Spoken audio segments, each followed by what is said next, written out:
Hello guys. तो friend ये देखिए यहाँ पर ये सवाल है, मतलब ये क्वेश्चन है, ये हम कर रहे हैं विज्ञान कक्षा 10 की विज्ञान करने जा रहे हैं, जिसमें हम फिजिक्स वाला जो पोर्शन है भौतिक का वो करने जाएंगे। तो इसमें कौन कौन से चैप्टर इस वीडियो में कंप्लीट होने वाले हैं ये देखिए। 1 2 3 4 5 ये 5 चैप्टर कंप्लीट हो जाएंगे इसमें। तो सबसे पहले इसे देख रहे हैं प्रकाश का परावर्तन एवं अपवर्तन, जो कि 8 नंबर का आएगा इसमें से। ये देख लीजिए, एक क्वेश्चन आएगा आपका 4 नंबर का, और एक आएगा 2 नंबर का, और 2 आएंगे छोटे छोटे, मतलब कोई ऑब्जेक्टिव या खालिस्तान कुछ भी आ सकता है, आप देख लेना। तो चलिए स्टार्ट करते हैं। देखिए मैंने लिख दिया यहाँ कैसे क्वेश्चन आ रहा है, लेकिन ऑब्जेक्टिव्स आप लगा लेंगे, और मैं बस आपको क्वेश्चंस बता रही हूँ इम्पोर्टेंट। ये देख लीजिए, इसे एक बार अच्छे से देख लीजिएगा वीडियो रोक कर।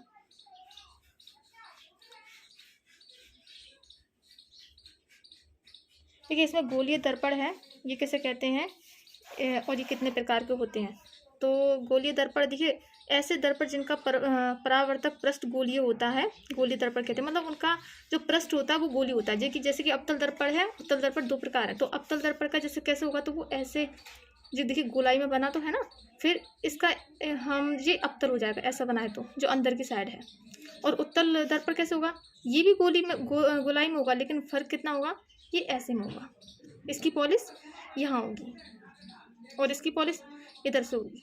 मतलब यहाँ से चेहरा दिखेगा, जो भी अगर अपन देखते हैं तो यहाँ से दिख पाएंगे, और इसमें यहाँ से दिख पाएंगे। जैसे कि इसका सिंपल सा उदाहरण, जैसे कि जो गाड़ी में या स्कूटी होती है, उसमें साइड में जो कांच लगे रहते हैं ना, जिससे हम पीछे का एरिया देख पाते हैं, वो उत्तल दर्पण होता है। और जो हम लोग चेहरा देखते हैं शीशे में, वो अवतल दर्पण होता है। ऐसे आवर्धन किसे कहते हैं ये कर लीजिए। अपवर्तनांक से आप क्या समझते हैं ये करिए। इसके बाद निरपेक्ष अपवर्तनांक ये कर सकते हैं, इसे इम्पोर्टेंट है ये भी। फिर ये बहुत इम्पोर्टेंट है लेंस की क्षमता वाला। और लेंस की क्षमता का सूत्र क्या होता है, लेंस की क्षमता P बराबर होती है 1/f, यानी फोकस दूरी कहते हैं F को, ठीक है। तो इससे एक सवाल भी बनता है, ये फॉर्मूला आप याद रखिए, P बराबर 1/f। फिर लेंस की क्षमता का मात्रक करेंगे आप।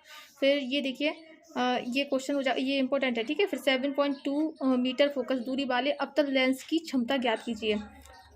तो देखिए ये सवाल यहाँ अब हम कैसे करेंगे। देखिए ये लिखा है 2m फोकस दूरी है, तो आप क्या करेंगे, f बराबर आ गया 2m, लेकिन देखिए माइनस में लिए फोकस दूरी को, ठीक है।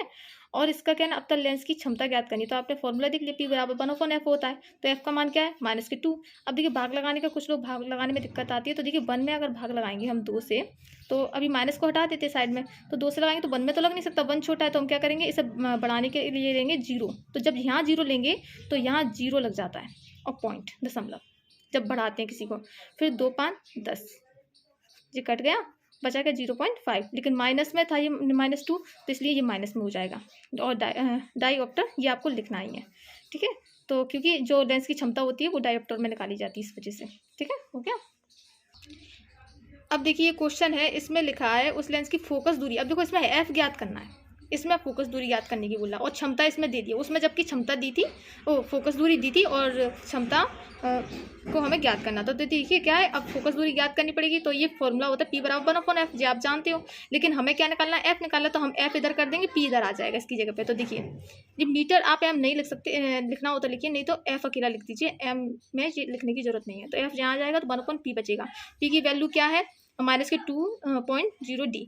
तो ये 0 पॉइंट मतलब 2 के बाद में, तो हटा देंगे उसी पॉइंट को, ठीक है। तो -2 अकेले लिख देंगे। और फिर जैसे मैंने अभी भाग लगाना बता ही दिया आपको कैसे लगाना, वही संख्या है तो भाग लगा देंगे आप, ये भी हो गया। फिर ये देख लीजिए, इसमें लिखता है, देखिए कोई डॉक्टर +1.5 डायोप्टर जो होता है का संशोधन लेंस की निर्धारित करता है। लेंस की फोकस दूरी ज्ञात करना, देखिए यहाँ पे भी f ज्ञात करना है, तो फॉर्मूला यही लगना है, ठीक है। तो अब f याद करना, तो f का मान, मतलब f इधर चला जाएगा, p इधर आ जाएगा। फिर p का मान रख देंगे यहाँ पे, p का जो यहाँ पे लिखा हुआ है, ठीक है। और फिर आप सॉल्व कर लेंगे। और देखिए इसे सॉल्व करने का एक तरीका ऐसा भी है कि आप वैसे इसमें भाग ही लगाना है, तो आप इसे कर लेंगे, इसमें दिक्कत नहीं आनी है। और अगर आप इसे नहीं भी काट पाते, यहाँ तक भी करके आते, तो भी आपको नंबर मिल जाएंगे। तो आप ये से देख लीजिए आगे का क्वेश्चन, ये अवतल दर्पण वाला मोस्ट इम्पोर्टेंट है। देखिए ऐसे एक क्वेश्चन और भी है। तो इसमें क्या करेंगे आप, इसमें वक्र का त्रिज्या दी, देखिए इसमें r दिया है, और ज्ञात क्या करना, फोकस दूरी। तो आप क्या करोगे, तो कि इसमें अगर त्रिज्या दी हो तो F बराबर R/2 होता है, F फोकस दूरी का फॉर्मूला। देखिए त्रिज्या वाला है तो त्रिज्या लेकर चलना पड़ेगा आपको, ऐसा आप कोई नहीं लगा सकते कि आप क्षमता वाला लगा दें इसमें फिर, ठीक है, वो ध्यान रखना पड़ेगा। तो R का मान आप जानते हैं, ये लिखा है 20/2 तो चले गई, F बराबर R/2 क्या है, फोकस दूरी निकालने के लिए जब त्रिज्या हो तब आपको ये फॉर्मूला लगाना है, ये वाला समझ गए। फिर ये निकल जाएगा और इसमें ये कर लीजिए, ये भी बिल्कुल वैसे ही कि त्रिज्या दी है और आपको यही फॉर्मूला लगाना है सेम। अब ये आप देख सकते हैं लेकिन इतना इम्पोर्टेंट नहीं है, बट यहाँ पे जो दिखा देती हूँ मैं, कौन सा, ये देखिए यहाँ ये लेंस की ये वाला जो, यही तो करना ही है। ये गोलीय दर्पण की वक्रता केंद्र के लिए परिभाषित कीजिए, ये क्वेश्चन लिखा है, ठीक है। देखिए ये क्वेश्चन है, इम्पोर्टेंट है, इसलिए मैं आपको दूसरी कुंजी है उससे निकाल के बता रही हूँ। तो देखिए यहाँ पे फोकस दूरी दी है इतनी 15 सेंटीमीटर, प्रतिबिंब लेंस ये है, देखिए बिंब और लेंस यानी प्रतिबिंब, प्रतिबिंब और बिंब, प्रतिबिंब होता है V और बिंब होता है U। तो जब भी मान ऐसा आता है तो आप कंफ्यूज मत होइएगा। तो देखिए फोकस दूरी हमने ये लिख दी है लेकिन माइनस में लीजिएगा, प्रतिबिंब की दूरी यानी V बराबर 10 सेंटीमीटर है, माइनस लीजिए इसे भी, और फिर आपको इससे मुझे बोला ना बिंब लेंस की कितनी दूरी होगी, तो यानी U पूछ रहा है आपसे, U। तो आप ये फॉर्मूला तो आप जानते होंगे, आपने देखा भी होगा, लेंस का सूत्र है। इसमें आप जिस सारा मान जो भी है वो इसमें फिट कर देना है आपको। तो मान अब फिट करेंगे इसमें, तो देखिए U का मान निकालना है आपको। तो U है, जैसे कि U को हम एक साइड कर लेंगे, इसे इधर ले आएंगे, तो इसे इधर लेके आएंगे तो माइनस की संख्या प्लस हो जाएगी, तो यहाँ पे प्लस आ जाएगा, और फिर ये माइनस था तो ये इधर जाएगा तो प्लस हो जाएगा, दिख रहे हैं आप। फिर यहाँ से इसे एलसीएम लेकर आप सॉल्व कर लेंगे, 10 और 15 का एलसीएम लेंगे और फिर इसका मतलब जो भाग लगता है फिर गुणा करते हैं। अगर मैंने मैथ की वीडियो में आपको बहुत बार बताया भी है, आपने देखा भी होगा तो आ गया होगा आपको, ठीक है। तो ये U बराबर आपका ये निकल गया है मान, ठीक है। और जब देखिए इसमें माइनस में हमने लिया था, इसका मतलब माइनस में मान निकला है, लेकिन फिर हमें क्या करना है, देखो प्लस में था तो हमें प्लस में मान इसका देना पड़ेगा कि 30 सेंटीमीटर होगा, ठीक है।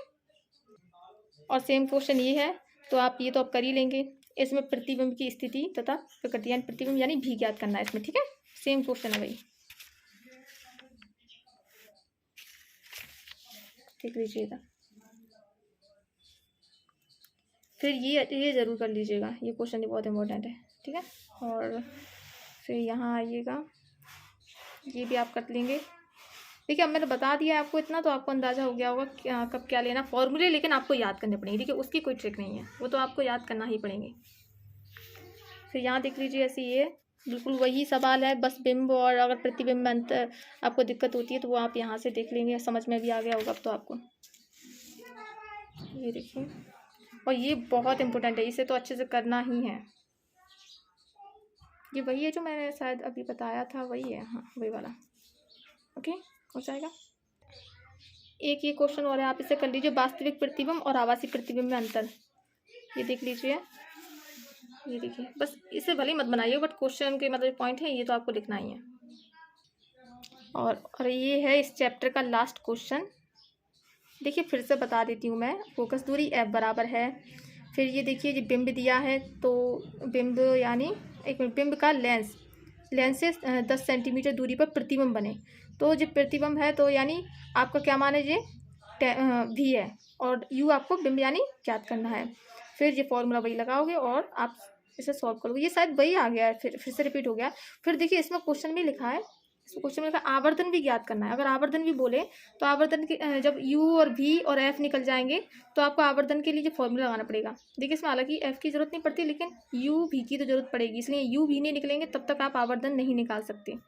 तो अब V का मान रख दोगे और U का मान रख दोगे, माइनस से माइनस कटी जाएंगी, और ये 10/13, तो ये 0 से 0 करके 1/3 हो गया।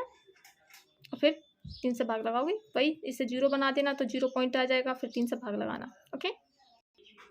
ये फिर एक और चैप्टर है उसका आगे वाला, मानव नेत्र तथा रंग बिरंगा संसार। तो ये कर लीजिएगा। देखिए इसमें से 3 नंबर का मतलब 3 क्वेश्चन छोटे छोटे आएंगे, नहीं 3 नंबर का एक क्वेश्चन आएगा और 2 नंबर का आएगा जो, तो वो आप टोटल मिला कितना होगा 5 नंबर का। तो ये देख लेना आपको, और वैसे ब्लूप्रिंट तो आपके पास है ही, तो वो आप चेक भी कर सकते हो। और ऑब्जेक्टिव जैसे कि मैंने कहा है आपको पहले जो मैं बता देती हूँ वो याद करने के बाद फिर आपको ऑब्जेक्टिव्स लगाना है। और एक बात और बताना है, जैसे कुछ लोग बड़े कंफ्यूज हो रहे हैं कि प्रेसिडेंट बैंक के चक्कर में फिर रहे हैं, तो देखिए वो बहुत ही गलत है। क्योंकि प्रेसिडेंट बैंक के चक्कर में आप क्या कर रहे हो, जो जिससे आपने पढ़ा है आप उसे नहीं पढ़ पा रहे हो। इसलिए आपको ना बस प्रेसिडेंट बैंक से ऑब्जेक्टिव्स लगाना है बस, इसके अलावा कुछ नहीं करना। उसमें से जिसमें से आपने याद किया है उसी को रिवीजन करो, क्योंकि देखिए सारी कुंजियों में लिखा एक ही रहता है। तो ये मत समझिएगा कि उसमें कुछ ज़्यादा होगा इसमें कुछ कम होगा, तो इसके चक्कर में आपको जो याद भी होता है वो भी आप करके नहीं आ पाते हो, कि रिवीजन कम पड़ जाता है। रिवीजन बहुत इंपॉर्टेंट है। तो देखिए मैं इसलिए आपसे, अब मैं प्रेसिडेंट बैंक से नहीं कर रही हूँ, प्रेसिडेंट बैंक के बस मैंने क्वेश्चन डाल दिए हैं उस पर, तो आप चेक कर लेना कौन से क्वेश्चन हैं, वरना आपको करना इस जो आपने किया है उसमें से कीजिए, क्योंकि बस क्वेश्चन देख सकते हैं आप। तो देखिए निकट दृष्टि दोष है, ये देख लीजिए, और दूर दृष्टि दोष ये क्या होता है तो वो जान लीजिए। देखिए निकट दृष्टि दोष में अब जब कोई व्यक्ति पास में जो वस्तु रखी होती है, पास में जो जैसे कि पास की कोई चीज़ है तो वो तो आसानी से देख लेता, बट दूर की चीज़ नहीं देख पाता। तो वो अगर ऐसा है तो इसका मतलब उसे निकट दृष्टि दोष है। और अगर वो दूर की चीज़ आसानी से देख लेता बट पास की नहीं देख पाता, तो इसका मतलब ये है कि उसे दूर दृष्टि दोष है। तो ये बहुत इंपॉर्टेंट है, इसे आप कर लीजिए। और फिर जरा दृष्टि दोष क्या होता है, तो जैसे कि रखा है वृद्धावस्था के कारण नेत्र की पेशियां कमजोर होने के कारण जब कोई व्यक्ति ना तो पास रखी हुई वस्तु का स्पष्टता देख पाता है और ना ही दूर रखी, तो मतलब इसमें से दोनों ही नहीं देख पाता, वो ना पास रखी वस्तु ना दूर रखी, तो वो क्या हो जाता है, जरा दूरदर्शिता या जरा दृष्टि दोष हो जाता है। ओके, देखिए ये तो आप फिर ये कर लीजिए, ये भी। और ये देखिए प्रकाश का प्रकीर्णन क्या है, इससे थोड़ा सा बता देती हूँ मैं, कि जैसे वायु में आप जानते हैं कि वायु में क्या क्या होता है, धूल होता है, धुआं होता है, गैसेस होती हैं, कण भी होते हैं। तो ये जो प्रकाश होता है जो सूरज से मिलता है हमें, तो वो ऐसे ही नहीं फैल जाता। उससे क्या होता है, वो जो कण है, धूल है, उस अगर वो नहीं हो तो आसमान नीला भी ना दिखे, सब काला ही दिखेगा फिर वो। क्योंकि उससे क्या होता है, जो कण पे जब प्रकाश पड़ता है तो वो फैलता है, उसका प्रकीर्णन होता है, इसका मतलब उजाला बहुत ज़्यादा हो जाता है, क्योंकि वो एक दूसरे से फैलता है प्रकाश। तो देखिए सुनाई देने के लिए ये सारी चीज़ें बहुत इंपॉर्टेंट होती है। अगर ये सब नहीं हो तो हमें सुनाई भी ना दे, ये इसलिए वायुमंडल बहुत ज़रूरी होता है। तो समझ गए आप कि अगर ये धुआं वगैरह क्या काम करते हैं, ये प्रकाश का प्रकीर्णन करते हैं, इसी वजह से उजाला रह पाता है पृथ्वी पर। ठीक है, तो ये देख रहे हैं आप, यहाँ पे लिखा है, ये एक दूसरे से क्या होता है, बहुत कण होते हैं, तो वो एक दूसरे को प्रकाश का प्रकीर्णन करेगा, मतलब परावर्तन करेगा। मैं थोड़ा आगे और अच्छे से समझाऊंगी, तो उसमें बताऊंगी कैसे प्रकीर्णन होता है। फिर बड़ विक्षेपण कर लीजिए, और बड़ क्रम ये कर लीजिए, मतलब जो लिखा है, बड़ विक्षेपण फलस्वरूप श्वेत प्रकाश का अपने अवयवों रंगों में विभक्त होकर विभिन्न रंगों का प्राप्त अनुक्रम बड़ क्रम है। ये प्रिज्म वाला होता है, वो अभी मैं प्रिज्म बारे में बताती हूँ, थोड़ा सा देख लीजिए कि एक श्वेत प्रकाश पड़ता है प्रिज्म पर, उसमें से कई रंग में विभक्त हो जाता है, वही बड़ क्रम कहलाता है, क्रम में विभक्त होता है, लेकिन ये भी देखना। फिर ये कर लीजिए, स्वच्छ आकाश नीला क्यों दिखाई देता है, देखिए मैंने बता दिया आपको, उसमें वायुमंडल में जो चीज़ें होती हैं उसकी वजह से मतलब किरणें परावर्तित होती हैं। और फिर इसमें लिखा है ना, कण बैगनी एवं नीले प्रकाश का तीव्रता से प्रकीर्णन करता है, सबसे कौन से ज़्यादा, किसका, बैगनी का और नीले का, इसलिए नीले की प्रवृत्ति कुछ ज़्यादा ही हो जाती है दिखने की। ठीक है, सबसे ज़्यादा बैगनी और नीले का करता है, तो ये करना है आपको। फिर ये ग्रह क्यों नहीं टिमटिमाते, ये क्योंकि उनकी खुद की ऊर्जा नहीं है, ग्रह की, तारे की है, सूरज की है, सूरज खुद एक तारा है, लेकिन ग्रह की खुद की ऊर्जा नहीं है। जैसे कि पृथ्वी एक ग्रह है, उसकी खुद की ऊर्जा नहीं है, अगर ऊर्जा होती तो हम रह नहीं पाते, क्योंकि जब वो गर्म होता, ऊर्जा रहती पृथ्वी पर, तो हम कैसे रहते, कुछ बचते ही नहीं, पृथ्वी पर आग आग होती। तो ग्रहों पर ऐसी चीज़ नहीं है, इसलिए वो टिमटिमाती नहीं है। जिस पे आग है, गर्म है, रोशनी है, वो क्या बोलते हैं, मतलब तारे होते हैं। फिर ये कर लीजिए, सूर्योदय सूर्यास्त के समय सूर्य रक्ताप क्यों प्रतीत होता है। फिर यहाँ देखिए, ये आप कर लेंगे, मैंने समझा दिया अभी। फिर नियत सामंजस्य ये से भी कर लीजिए। फिर यहाँ देखिए, इसे एक नंबर में आ सकता है आपको, तो इसे ध्यान में रखना है थोड़ा। फिर आइए यहाँ, ये देख लीजिए एक चित्र, इसे ज़रूर बना लेना। देखिए इसमें कोई समझने की इतनी बड़ी कोई बात नहीं है, आप थोड़ा सा इसे माइंड पे सेट करके रखना है थोड़ा सा। और फिर यहाँ देखिए, मानव नेत्र का ये बहुत इंपॉर्टेंट क्वेश्चन है, इसे अच्छे से करके जाइएगा। तारे क्यों टिमटिमाते हैं, मैंने बता दिया, उनकी खुद की एक अपनी ऊर्जा है, इसलिए। और फिर आप पढ़ना, थोड़ा सा और समझ आ जाएगा। देखिए इस चैप्टर का सबसे इम्पोर्टेंट क्वेश्चन ये है, इसे अच्छे कर लीजिएगा, कि कांच के प्रिज्म के द्वारा श्वेत प्रकाश का विक्षेपण करिए। तो पहले तो आपको देखना है, देखिए यहाँ लिखा हुआ है तो ये प्रिज्म बनेगा, चूँकि कांच का होता है प्रिज्म, ऐसे ही होता है। तो उसमें क्या होता है, एक जैसे सूर्य का प्रकाश क्या होता है, जब वो जाता है सूर्य का प्रकाश श्वेत होता है, हम श्वेत मानते हैं उसे, तो वो जाएगा इस पे, तो इसमें जब जैसे ही प्रिज्म में से बाहर निकलता है वो, तो वो 7 रंगों में विभक्त हो जाता है और उसका भी एक क्रम होता है। देखिए इसे याद करने के लिए मैंने ये लिख दिया था, बैजानी हैप्पी नाला। तो इससे क्या होता है, बा से बैगनी, जा से जामुनी, ना से नीला, ई से और है से हरा, और पी से पीला, ना से नारंगी, लाल से लाल। बस याद रखना कि नीचे से क्रम बढ़ेगा, ऊपर से नहीं। तो ये ऐसे ही लिखना है, नहीं तो आप उल्टा सीधा लिखोगे तो गलत हो जाएगा। और ये पर्दा होता है, ये पर्दा पे दिखाई देता है, यानी हम जब हम प्रिज्म को रखते हैं, इधर से किरण पड़ेगी सूरज की और आगे पर्दा रख देते हैं, तो उस पर दिखाई देगा साफ साफ ये बैजानी हैप्पी नाला। तो ये समझ गए ना, ये भी आपको जानना है, श्वेत प्रकाश है और ये प्रिज्म है। फिर आपको देखना है जब भी कोई प्रिज्म में से किरण गुजरती है तो थोड़ी सी टेढ़ी हो जाती है, तो आपको थोड़ी थोड़ी झुकाना भी है, ठीक है, बहुत इंपॉर्टेंट है, इसलिए इसे कर लेना। और ये क्रम में लिख दिया यहाँ पे, ये श्वेत प्रकाश का ये दिया हुआ है यहाँ पे। और फिर इस क्वेश्चन को भी कर सकते हैं हम, इसे भी देख लीजिए। देखिए इसमें एक क्या होता है, आपतित किरण, ये आपको थोड़ा सा दिक्कत देता है। तो देखिए ये इधर से जाएगी तो वो आपतित किरण होगी, जब प्रिज्म पर जाएगी तो वो कौन सी होगी, आपतित, यानी आ रही है प्रिज्म पर। फिर क्या होगी, जब वो यहाँ से यहाँ तक आएगी तो बीच के एरिया में, तो वो अपवर्तित होगी, और जैसे वो निकल जाती है तो वो निर्गत होगी, ठीक है। तो जो लिखा है देखिए यहाँ पे, निर्गत किरण होगी।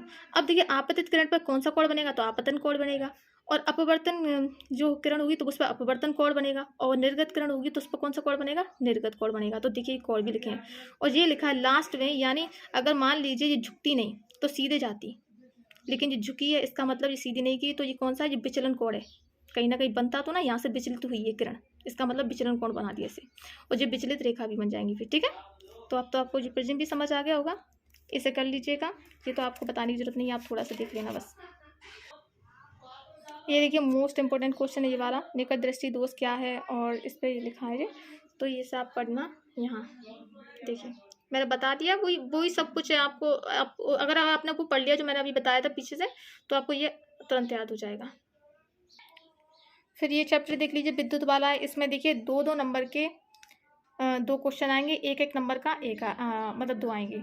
तो ये देखना 6 नंबर का आएगा पूरा, तो इसमें मतलब कोई बड़ा क्वेश्चन नहीं आएगा, कहने का मतलब छोटा ही आएगा। तो ये आपको ऑब्जेक्टिव्स के मतलब प्रश्न बैंक वगैरह हो तो उसमें से आपको ऑब्जेक्टिव्स वगैरह जो है ना, छोटे छोटे क्वेश्चन है, वो नहीं छोड़ना है आपको, ठीक है। तो वो वहाँ से कर सकते हो और यहाँ से भी कर सकते हो अगर आपको पहले से याद है तो, ठीक है। ये कर लीजिएगा, और एक आध क्वेश्चन अगर मुझे लगता है तो मैं आपको दिखा देती हूँ। और अगर आपको वीडियो अच्छी लग रही है तो प्लीज़ इसे शेयर जरूर कर दीजिए, जिससे कुछ लोगों की मदद हो जाए जो अभी नहीं कर पाए हैं। देखिए यहाँ पर ये क्वेश्चन तो करना है, ये टिक लगे हैं जो, देख लीजिए अच्छे से। ये वोल्ट वाला जो है ओम प्रतिरोध, इसमें देखिए समझाने जैसा कुछ इतना ज़्यादा नहीं है, लेकिन क्योंकि समझाने बैठे तो फिर बहुत टाइम लग जाएगा, इसमें थोड़ा टाइम लगता है। तो मैं क्योंकि ज़्यादा भी नहीं आ रहा है इसमें कि क्वेश्चन कुछ ज़्यादा आ रहा है, तो इसलिए आपको कुछ भी वो सूत्र पूछ सकता है, आपको ये पूछ ले मान लीजिए, तो देखना है इसे, कोई छोटा ही क्वेश्चन आएगा, इसे देख लीजिए। ये यहाँ पर है, और फिर ये चित्र बना, और इसमें जो ऊपर दिया हुआ है तो आप लिख लेंगे इसे कैसे क्या दिया, वो फॉर्मूला लगाया और सीधे मान इसमें रख देना है। फिर इसे अच्छे से कर लीजिए, ये क्वेश्चन इंपॉर्टेंट है, और ये देख सकते हो वैसे ही थोड़ा सा। एंड फिर देखिए इसमें भी अब कुछ बताने जैसा तो है नहीं कि इसमें बताना, जैसे कि अब मैं चलो एक क्वेश्चन ये बता देती हूँ। जैसे इसमें लिखा है 9V की किसी बैटरी पे दिखाइए, तो इसमें धारा ज्ञात करनी है, विद्युत धारा। तो आप जानते हैं विद्युत धारा का फॉर्मूला ये होता है। तो देखिए यहाँ पर जो V बराबर दिया वो क्या है, 9V दिया है बैटरी, कोई 9 अकेला दिया होता तो V मतलब अलग रहता। तो इसमें क्या है देखिए, अब वो यहाँ ये मान है, ये सारे ये हैं आपके प्रतिरोधक, और वो भी कौन से, श्रेणी क्रम के। तो श्रेणी क्रम के यानी R1 R2 R3, तो यानी जुड़ जाएंगे सारे श्रेणी क्रम में। तो ये सारे मान आपको क्या करना है, जोड़ देना है। जोड़ के ये निकल जाएगा आपका R निकल गया। V बराबर 9V है तो I बराबर V/R, तो V का मान रख दोगे 9V, और मतलब 9, और इसका मान रख दोगे ये 13.4 R का मान। बस फिर क्या करोगे, जो भी है काटना कट कर दीजिएगा, और फिर मान निकल जाएगा आपका ये। और यहाँ देखिए इसे देख सकते हो, और मतलब कोई ज़्यादा ध्यान मत, देखिए श्रेणी क्रम में आए तो श्रेणी क्रम के लिए आपको क्या करना है, ये आप चित्र बनाएंगे। तो जैसे कि इसमें देखिए R1 R2 R3 जो कि इसमें ही दिए हैं, देखिए क्वेश्चन में दिए हैं R1 R2 R3 ये दिए हुए हैं, श्रेणी क्रम में बनाने की बात आए तब। ठीक है। और फिर बैटरी जोड़नी है आपको इसमें, वोल्ट जो रहेगा। तो देखिए जब श्रेणी क्रम में जोड़ेंगे तो R1 R2 R3 को जोड़ेंगे, V1 V2 V3 से जुड़ेंगे ये सारे प्रतिरोध। फिर इसकी एक बैटरी अलग से जुड़ेगी V से, और फिर यहाँ जिसमें धारा प्रवाहित होगी, और ये कुंजी है, और ये एम्पियर जो धारा होती है वो। तो इसमें क्या करोगे, आई धारा मतलब एम्पियर जो प्रवाहित हो रही है। अब देखिए प्लस इधर लगाइए, इधर माइनस लगाइए, धारा प्लस की ओर से जाएगी यहाँ इधर से, ठीक है।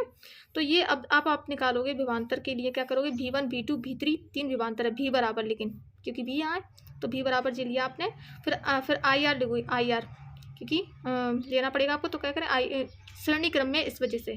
तो IR बराबर लोगे तो R1 R2 R3, क्योंकि धारा तो एक ही है, लेकिन बस क्या है, प्रतिरोधक का जो प्रतिरोध है वो आपको चेंज हो रहा है, प्रतिरोधक तो वो 3 है तो 3 लेना पड़ेगा। आई क्या करोगे, कॉमा निकल जाएगा तीनों में से कॉमन, ठीक है। तो ये अंदर बचेगा R1 R2 R3। फिर क्या करोगे, ये आई इधर ऑलरेडी था तो आई से आई कट जाएगा, R बराबर क्या निकल जाएगा जी, अकेला श्रेणी क्रम में आ गया। अब इसी को अगर समांतर क्रम में पूछा जाए तो क्या करोगे, समांतर क्रम का चित्र देख लीजिए, वो ऐसा बनेगा, यानी इन्हें समांतर में रखना है आमने सामने। तो R1 R2 R3 रहेगा। अब इसमें धाराएं भी चेंजेस होंगी, क्योंकि यहाँ पे तो पहले आई आ रही थी, लेकिन अब इधर भी जाएगी, यहाँ भी जाएगी, यहाँ भी जाएगी। तो R1 के लिए I1 धारा, R2 के लिए I2 धारा, और R3 के लिए I3, ठीक है। अब ये धारा प्रवाहित होगी, वोल्ट ये एक भी से जुड़ेगा, एक बैटरी वो वोल्ट से, तो वोल्ट एक रहेगा, और इसका जो बैटरी भी, बैटरी तो एक है ही सब में, ठीक है। तो वो देख रहे हैं आप, इधर से धारा जाएगी प्लस की तरफ से। फिर जब इसे निकालोगे तो एम्पियर में आई बराबर ये निकलेगा, ठीक है। फिर अब समांतर में है, समांतर में तो समांतर में क्या करो, V/R। देखिए श्रेणी क्रम में नहीं, श्रेणी क्रम में होता तो IR बराबर हम ले रहे थे, लेकिन जे समांतर क्रम में तो V/R। तो ये V यहाँ पे तो एक ही है सब जगह, क्योंकि चित्र में ही V एक लिया हमने, और R जरूर चेंजेस हो रहा है, तो 1 2 3 बार। फिर यहाँ से क्या करोगे, V कॉमा ले लिया तो यहाँ 1 बचेगा, और यहाँ से V कॉमा लिया तो क्या हो, 1 1 1 बचेगा, ठीक है, ठीक है। फिर V से V कट जाएगा, 1 अपॉन और करके ये मान निकल जाएगा। ध्यान रखना समांतर में बटे में आएगा, और श्रेणी क्रम में बटे में नहीं आएगा, सीधे आएगा, ठीक है। एक क्वेश्चन भी कर लीजिएगा। ये जरूर आप देख लीजिए कि विद्युत सेल को कैसे, किससे मतलब संकेत क्या है विद्युत सेल का, तार संधि का क्या है, विद्युत बल्ब का, वोल्ट मीटर का, ये संकेत आ जाते हैं बनाने के लिए, तो आपको ये बना देना है, ठीक है। कैसे बनाएंगे इसे एक दो बार प्रैक्टिस करेंगे तो आपका आ जाएगा। बस इसमें इतना ही काफ़ी है, और इसके अलावा अगर एक आध दो क्वेश्चन छूटते हैं तो छोड़ दीजिएगा, बट फिर भी कोशिश करिएगा कि जो मैंने बताया उतना कर लें आप। देखिए ये क्वेश्चन, ये चैप्टर बहुत छोटा ही है, और इसे जरूर कर लीजिएगा। सिर्फ इसमें 6 नंबर का आ रहा है, तो 3 तो मतलब एक क्वेश्चन आएगा 3 नंबर का, और एक नंबर के आएंगे 3। तो ये तो ऑब्जेक्टिव्स हैं, ये कर लीजिएगा। इसे प्रश्न बैंक से भी लगा लीजिएगा थोड़ा, क्योंकि इसमें ज़्यादा नहीं दिया है, थोड़ा ही दिया, तो आप उससे प्रश्न बैंक से भी देख सकते हैं। देखिए चुंबकीय क्षेत्र किसे कहते हैं, तो इसका सिंपल सा है, किसी चुंबक के चारों ओर का वह क्षेत्र जहाँ चुंबकीय बल की अनुभूति होती है। तो आप भी जानते हैं कि जहाँ खिंचाव महसूस होता है, कि चिपक रही है चीज़ें, तो वहाँ क्या है, चुंबकीय बल, चुंबकत माना जाता है कि चुंबकीय क्षेत्र है वो। और फिर ये तो आप सिंपल सा ऐसा क्षेत्र जहाँ चुंबकीय बल की अनुभूति होती है, बस वो चुंबकीय क्षेत्र है। फिर परिनालिका वाला कर लीजिएगा, और इसके बाद विद्युत चुंबक क्या होती है तो ये कर लीजिए। जैसे लिखा है ना कि जब किसी चुंबकीय पदार्थ जैसे कच्चा लोहा आदि की छड़ को किसी धारावाही परिनालिका के अंदर रखा जाता है, तो उसके अंदर अस्थायी चुंबक के गुण उत्पन्न हो जाते हैं। इस प्रकार बनी चुंबक को विद्युत चुंबक कहते हैं, ठीक है। फिर ये करेंगे आप, और 2 चुंबकीय क्षेत्र रेखाएं ये कर लीजिए। इसके अलावा आप ये कर लेना, जैसे सिंपल रेखाएं, समान चुंबकीय क्षेत्र, देखिए समान, ऐसी लाइन बना दीजिएगा। फिर छड़ चुंबकीय क्षेत्र में क्या होता है, देखिए जो नॉर्थ पोल होता है, साउथ पोल होता है, उत्तरी ध्रुव और दक्षिणी ध्रुव। तो इसमें क्या होता है, जब आप ये बनाओगे, इसे बनाने के बाद नॉर्थ पोल से साउथ पोल की ओर आपका क्या होगा, चुंबकीय क्षेत्र का जो प्रभाव है वो रहेगा, ठीक है। ये आपको करना है। फिर जो 3 गुण, ये तो आप पढ़कर ये हो जाएगा, क्योंकि आप खुद भी नॉलेज रखते हैं इतनी, तो कि चुंबकीय क्षेत्र के लिए क्या क्या नॉलेज होनी चाहिए, क्या क्या चीज़ है उसमें, ठीक है। और ये कर लीजिए, बस इतने क्वेश्चन है इसमें। तो इसके अलावा मैं कहती हूँ कि आपके पास प्रश्न बैंक की भी हो तो उसमें से भी आप कर लीजिए, क्योंकि 6 नंबर का ही तो आ रहा है, तो आप कर लेना, ओके। और ये है इसका लास्ट चैप्टर है भौतिक का, जो कि ऊर्जा के स्रोत है। आई थिंक ये भौतिक का नहीं आएगा, उसमें आएगा ये, लेकिन फिर भी उसमें भी है, कर लीजिएगा। पर्यावरण से रिलेटिव भी है। तो आपको इसमें देखिए कुछ वैसा क्वेश्चन नहीं आएगा छोटा, लेकिन हाँ 3 नंबर में आएगा। तो आपको ऐसे पूछ सकता है कि बायोगैस किसे कहते हैं, ये तो बताइए। इसके अलावा आपसे पूछे जैव मात्रा या जैव मास किसे कहते हैं, ये भी बताइए। तो 3 नंबर में ऐसे आ सकता है कि दोनों क्वेश्चन को जोड़कर। तो इसमें फिर भी ये पढ़ लीजिएगा, क्योंकि इससे आपके क्वेश्चन जुड़ कर आ सकते हैं। सोलर कुकर के कांच में की पट्टी का क्या महत्व है, ज्वार भाटा किसे कहते हैं, ये देखिए ज्वार भाटा भी ये मैं समझा देती आपको, बहुत ही ईजी है, बट थोड़ा सा वक्त लगेगा इसमें, तो इसमें मैं आपको ज़्यादा वक्त नहीं है तो आप कर लीजिए ये।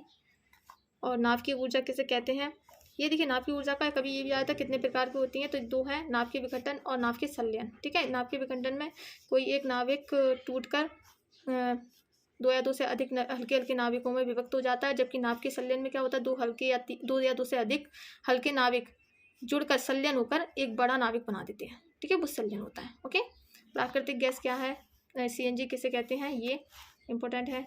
नवीकरणीय, वेरी वेरी इंपॉर्टेंट। अनवीकरणीय ना, इसका अंतर भी आ सकता है, नवीकरणीय और अनवीकरणीय में अंतर बताइए। उत्तम ईंधन, उत्तम ईंधन आप देखिए, ईंधन का मतलब होता है ऐसी चीज़ जिससे हम जलाकर ऊर्जा प्राप्त कर सकते हैं, वो ईंधन होता है। जैसे कि आप कंडे देखें आपने, गोबर के कंडे होते हैं, उससे भी तो ऊर्जा मिलती है, तो वो भी ईंधन है। कोयला ईंधन है, क्योंकि उसे जलाकर हम कुछ भी हो जाता है, काम वगैरह कर सकते हैं, तो क्या है, खाना पक सकता है। तो उत्तम ईंधन के लिए आप खुद भी जानते हैं कि उत्तम ईंधन के लिए क्या ज़रूरी है। एक तो वो ऐसा होना चाहिए कि धुआं वगैरह ना आए, उससे अच्छा जले और ऊर्जा अच्छी खासी दे ऊष्मा, वो तो वो उत्तम ईंधन होता है। ओके, फिर ये आप देख लेना इसे, भूतापी ऊर्जा। देखिए सूर्य से प्राप्त ऊर्जा जो सूर्य से मिलती है हमें डायरेक्ट, तो वो सूर्य की ऊर्जा होती है। और जो सूर्य से पृथ्वी पर जो ऊर्जा आती है, जो पृथ्वी गर्म होती है, तो पृथ्वी से भी ऊर्जा निकलने लगती है फिर, तो जो पृथ्वी से निकलती है यानी भूमि से निकलती है, वो भूतापी ऊर्जा होती है। समझ गए आप? ठीक है, तो सूरज से आती है तो वो पृथ्वी को गर्म करती है। तो जैसे हम जो ऊर्जा को महसूस करते हैं वो सूरज से आती तो डायरेक्ट है, लेकिन पृथ्वी से इनडायरेक्ट निकलती है फिर तो उसको हम अनुभव करते हैं। फिर इसमें से आप ऊर्जा का उत्तम स्रोत, ये तो मैंने बता ही दिया आपको। फिर ये रॉकेट ईंधन वाला कर लीजिए एक। ओके, एक इसे भी देख लेना। और ये तो है ही, मैंने बता दिया नवीकरणीय और अनवीकरणीय में क्या है डिफरेंट। और ये आदर्श स्रोत इसके ऊर्जा के देख लीजिए, इसे अच्छे कर लेना। फिर यहाँ देखिए नाभ की ऊर्जा मैंने बता दिया है, ये भी देखिए।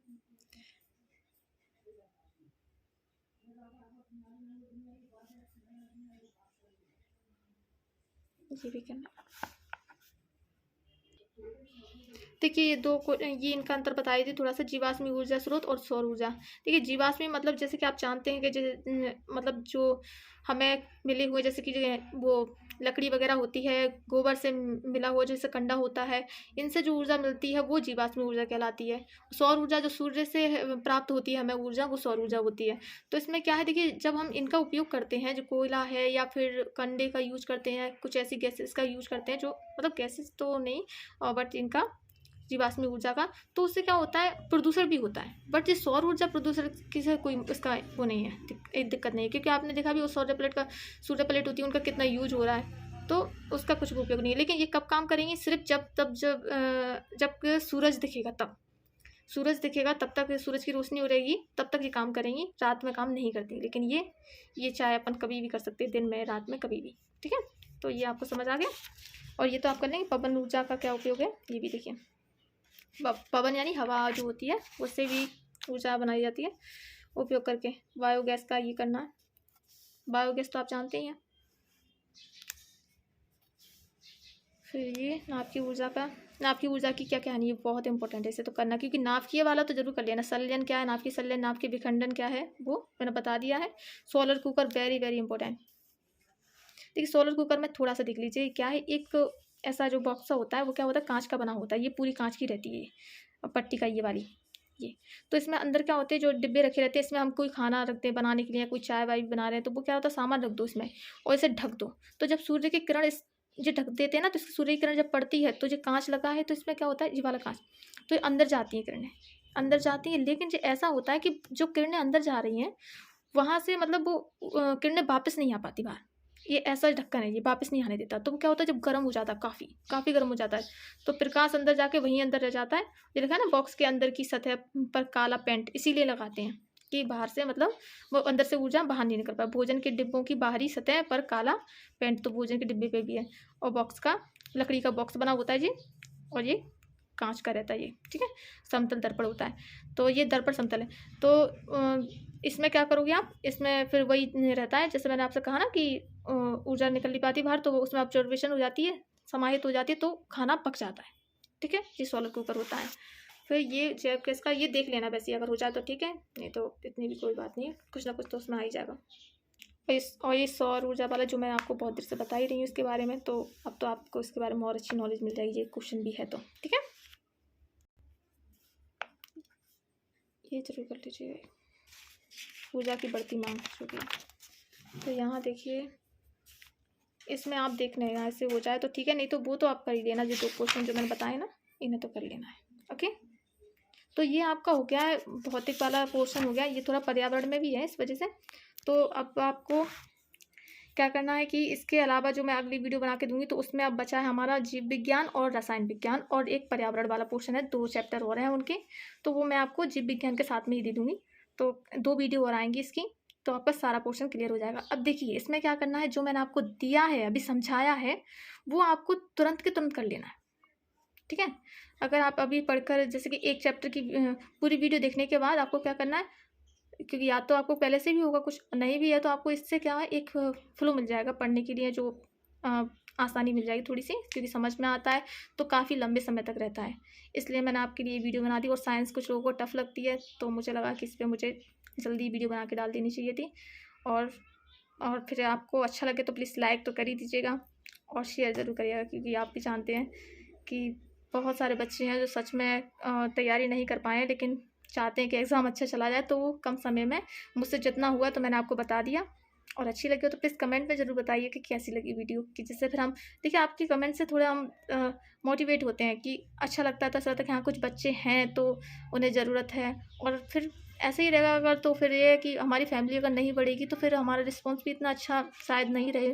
तो इसलिए बोलती हूँ कि आपसे थोड़ा सा वीडियो को शेयर करिए, जिससे कि हम फिर 11th-12th की जो वीडियो वो भी लेकर आएँ।